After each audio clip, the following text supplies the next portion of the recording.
देश का शासक माना जाता रहा है। मुगल शासनकाल के पहले इस गद्दी पर बैठने वाले अंतिम हिंदू राजा थे पृथ्वीराज चौहान। बाद में सन 1911 में अंग्रेजों ने विधिवत दिल्ली को भारत की राजधानी घोषित किया। पृथ्वीराज का जन्म सन 1166 में गुजरात के अहिरपाटन में हुआ था। उनके पिता थे सोमेश्वर चौहान, जो अजमेर के चौहान वंशीय राजा थे, और उनके नाना थे दिल्ली के राजा आनंद पाल। पृथ्वीराज बचपन से ही तलवारबाजी और घुड़सवारी जैसे खेलों के शौकीन थे। शिकार भी उनका एक प्रिय खेल था। कहा जाता है कि किशोरावस्था में पृथ्वीराज ने अपने बलबूते पर एक शेर को मार गिराया था। लेकिन उनकी सबसे बड़ी विशेषता थी शब्द भेदी बाण चलाना। वे केवल आवाज सुनकर अचूक निशाना लगा सकते थे।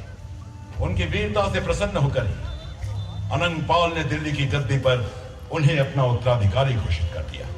16 वर्ष की आयु में दिल्ली की गद्दी पर बैठने के बाद पृथ्वीराज ने दिल्ली में गढ़ी पिथौरा नाम का एक किला तो बनवाया, लेकिन अजमेर से अपना नाता नहीं तोड़ा और दोनों नगरों को राजधानी का दर्जा देकर रखा।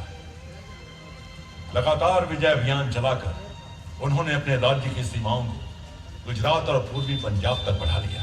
कहने की जरूरत नहीं कि बहुत से राजाओं को यह बात पसंद नहीं आई। इनमें एक थे राजा जयचंद, जिनकी राजधानी कन्नौज में थी और जिनका राज्य दिल्ली के पूर्व में काफी दूर तक फैला था। लेकिन विडंबना यह थी कि राजा जयचंद पृथ्वीराज की प्रगति और प्रसिद्धि से जितना जलते थे, उनकी बेटी संयोगिता इन बातों से उतनी ही प्रभावित थी। दूसरी ओर पृथ्वीराज ने भी उसकी सुंदरता के विषय में बहुत कुछ सुन रखा था और वे भी मन ही मन उसे चाहने लगे थे।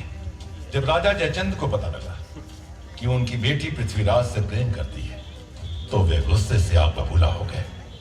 वे और तो कुछ न कर सके, लेकिन उन्होंने तुरंत संयोगिता का विवाह करने का फैसला कर लिया। एक तीर से दो शिकार करते हुए इस मौके पर उन्होंने पृथ्वीराज का अपमान करने के लिए एक योजना बनाई।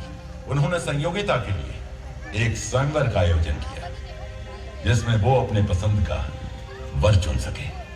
संयोगिता ये समाचार सुनकर प्रसन्न हो गई, लेकिन वो जयचंद की चाल नहीं समझ पाई थी। जयचंद ने भारत के सभी छोटे बड़े राजाओं को आमंत्रित किया, सिवाय पृथ्वीराज के। यही नहीं, पृथ्वीराज का और भी अधिक अपमान करने के लिए उन्होंने पृथ्वीराज की एक मूर्ति बनवाई और उसे द्वारपाल बनाकर विवाह मंडप के प्रवेश द्वार पर रख दिया।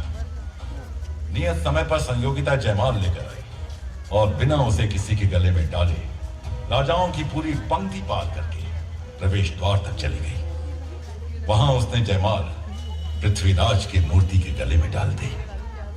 जयचंद के साथ साथ सारे उपस्थित राजा सन्न रह गए, लेकिन अभी कहानी खत्म नहीं हुई थी। अगले ही पल मूर्ति के पीछे से पृथ्वीराज निकले और उन्होंने संयोगिता को अपने घोड़े पर बिठा लिया।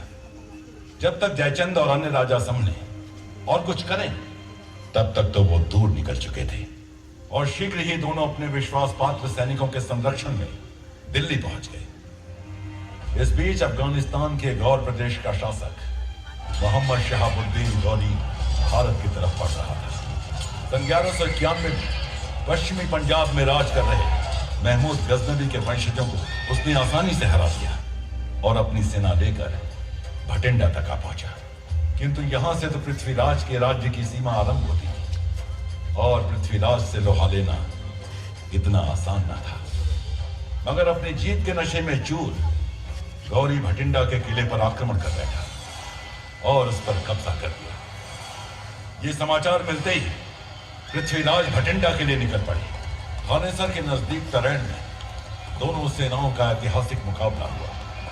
गौरी की सेना को पिछली जीतों का घमंड था, तो पृथ्वीराज की सेना की प्रेरणा स्रोत थी उनकी देशभक्ति। स्वयं पृथ्वीराज अपने सैनिकों को ललकार कर उनमें जोश जगा रहे थे। कई कई सैनिकों से अकेले लोहा लेते पृथ्वीराज को देख उनके सैनिकों का खून भी उबाल खा रहा था और वे हमलावर सेना पर ऐसे टूटे पड़ रहे थे जैसे स्वयं काल ने मनुष्य रूप ले लिया। गौरी की सेना को इतने कड़े मुकाबले की उम्मीद न थी। जल्दी ही उनके पांव उखड़ने लगे। अनुपम युद्ध कौशल का परिचय देते हुए पृथ्वीराज ने 3 दिशाओं से उन पर हमला किया। अफगानी फौज में हाहाकार मच गया और गौरी पराजित होकर अपने देश लौट गया।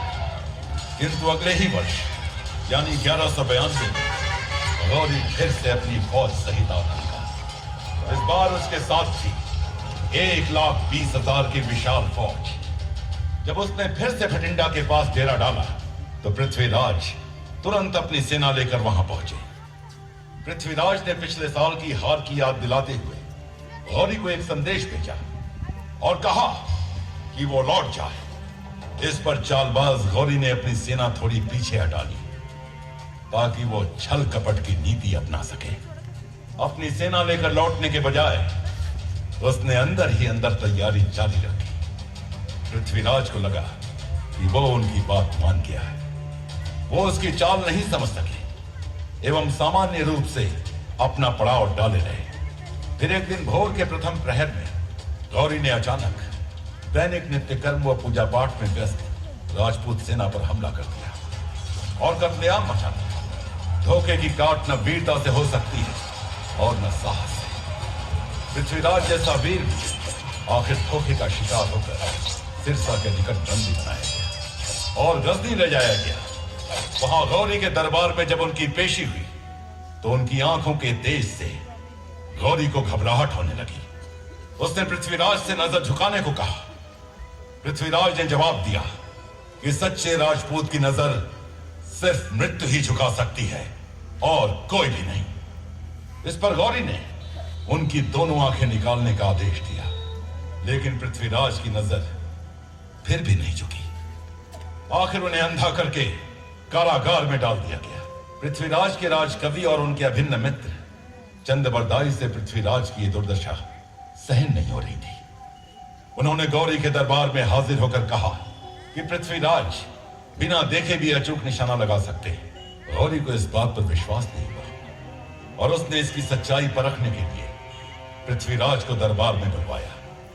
एक धनुष और एक बाण पृथ्वीराज के हाथ में दिया गया और उनसे कहा गया कि वो अपने निशाने का कमाल दिखाएं। पृथ्वीराज ने कहा कि मैं राजा हूं, मैं किसी अन्य का आदेश नहीं मानूंगा। मैं तभी बाण चलाऊंगा जब स्वयं सुल्तान मुझे आदेश देंगे। गौरी ने उन्हें बाण चलाने का आदेश दिया। उसकी आवाज सुनकर पृथ्वीराज को गौरी की दिशा का पता चल गया। तभी चंद्रबरदाई ने एक दोहा पढ़ा जिसमें यह बताया गया था कि वो कितनी दूरी पर है और कितनी ऊंचाई पर।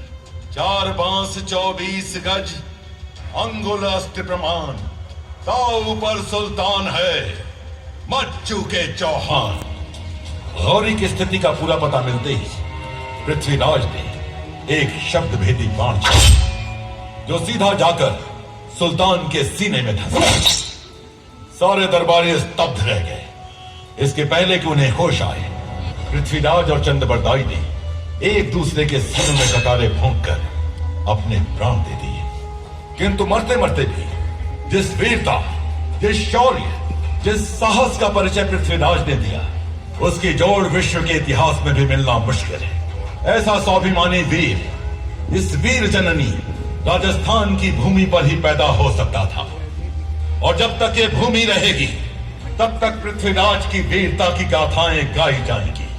राजस्थान के ब्रिटिश इतिहासवेत्ता कर्नल जेम्स टॉड ने अपने उल्लेख में कहा है कि यदि पूरे विश्व में कहीं वीरता का ज्वलंत उदाहरण देखना हो तो वो हिंदू सम्राट पृथ्वीराज चौहान के व्यक्तित्व में देखा जा सकता है।